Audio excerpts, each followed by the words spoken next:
So I put the whole recap on one, so we're just gonna go through the first part of it. So the first investigation, numbers 1 and 2 both had the same kind of shape, like y equals ax plus b or y equals mx plus b. But something kind of changed. In the first one, your number for b, that constant, sort of changed, and you probably noticed the line going up and down. You're gonna talk more or learn more about translations today. But what you were seeing was like a vertical shift up or down. So that line like kept the same shape. It was just moving around. In number 2, the a or m value sort of changes, and that changes the slope. So remember, if that was positive, it would rise from left to right and have a positive slope. But if that value was negative, it would fall from left to right. But that value sort of changed the steepness, and you'll look more at that kind of stuff tomorrow. Then in numbers 3 and 4 were kind of similar, where we had that x squared piece, right? So we had that parabola in both of them.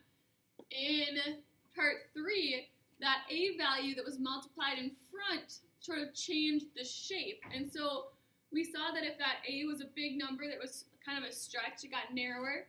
Hopefully you saw if you had a fraction like 1/2 or 2/3 or something like that, that it ended up shrinking and getting wider.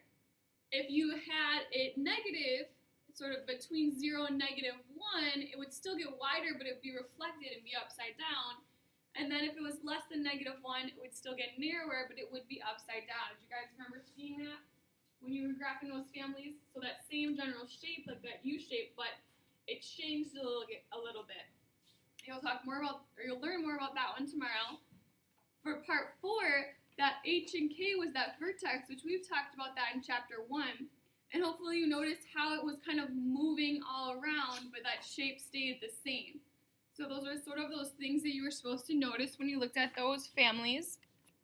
And then number 5, and I know a lot of you guys were asking me about quadrants, so something you could have observed is that for 5A, it was in quadrants 1 and 3, but the curve kind of got almost greater or further away. Those were some of the words I was using to describe it, like further away from the origin, the higher the number that was in the numerator. And then I also noticed that those asymptotes were on the x and y axes.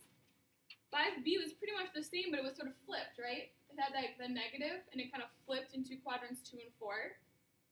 5C was almost like a horizontal shift, so it moved left and right. 5D, you saw a vertical shift, so those same sort of general shapes were moving up and down. And then 5E was almost like a combination of C and D, where it moved left and right and up and down. So does that sound familiar, like what you guys saw yesterday? Okay, good. So that's kind of, yesterday was about families of functions. Did anyone have any issue with the 5B assignment where you were kind of substituting things in and simplifying? So if you did, let me know, and I want to see if I can go over that with you today. Make sure you check your answers in the back. And then today, so if you could see this, that would tell you something, but you can't.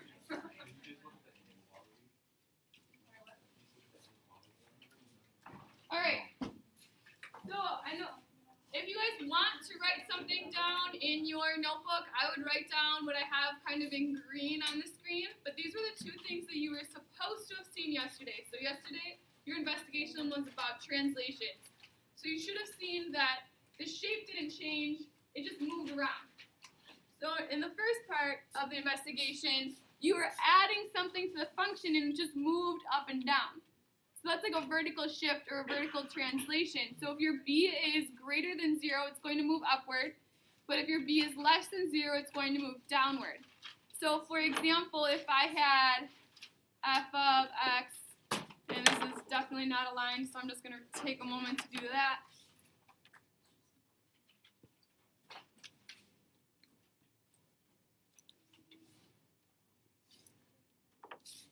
All right, so if I have f of x plus 6, is that going to go up or down? Up. It's going to go up. How many? It's going to go up 6. So whatever that original shape is, and I know f of x is just generic. It's nothing specific, but it's going to then go up 6. Similar thing, If I have f of x minus 2, what's going to happen with that one?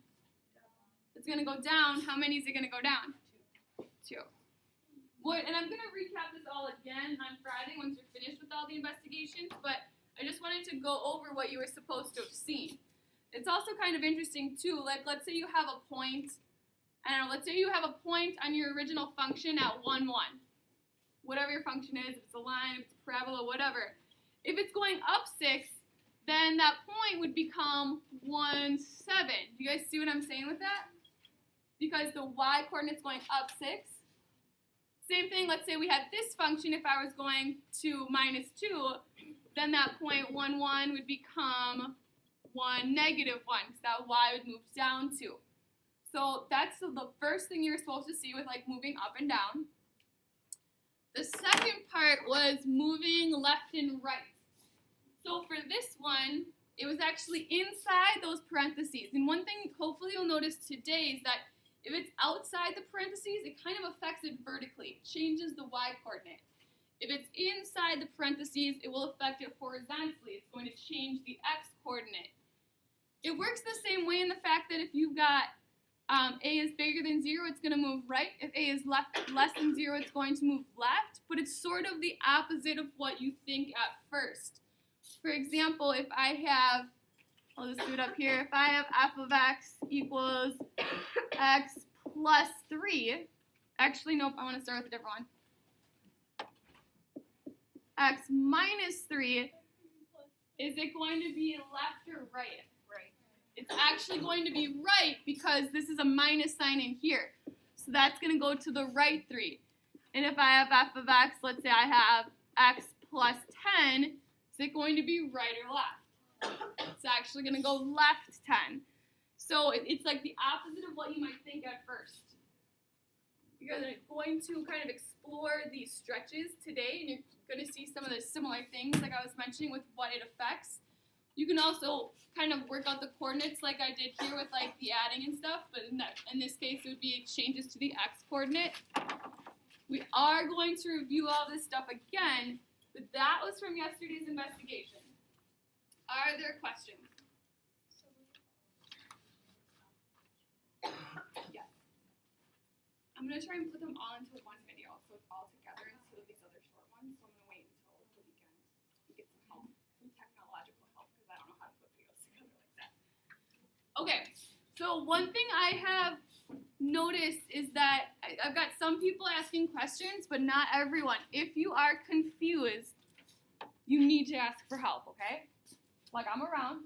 If no one's asking, I might sit down and do some work, but I am here to answer your questions. So if you're not sure what you're looking at, please ask. Again, I'm going to keep recapping every day, and I'm going to recap again on Monday as well.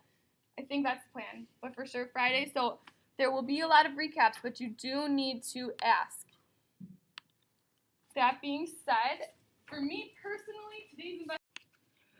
All right, so yesterday you should have noticed that you were having some stretching happening on that investigation. It was personally, I think, harder to see that on part 1 than it was on part 2, but hopefully getting through part 2 helped out with that. So there's actually 2 types of stretches. One of them is a vertical stretch. So when you are multiplying something to the whole function, like this one here, y equals p times f of x, it's actually a vertical stretch by a scale factor p. So what that means is that it's going to change your y-coordinate, because y's go up and down, right? Vertical. So it'll change your y-coordinate. You actually can just multiply the y-coordinate by whatever you're multiplying this by. So if your p is greater than 1, so if you times by 2 or 3 or 5, it's actually stretching up away from the x-axis.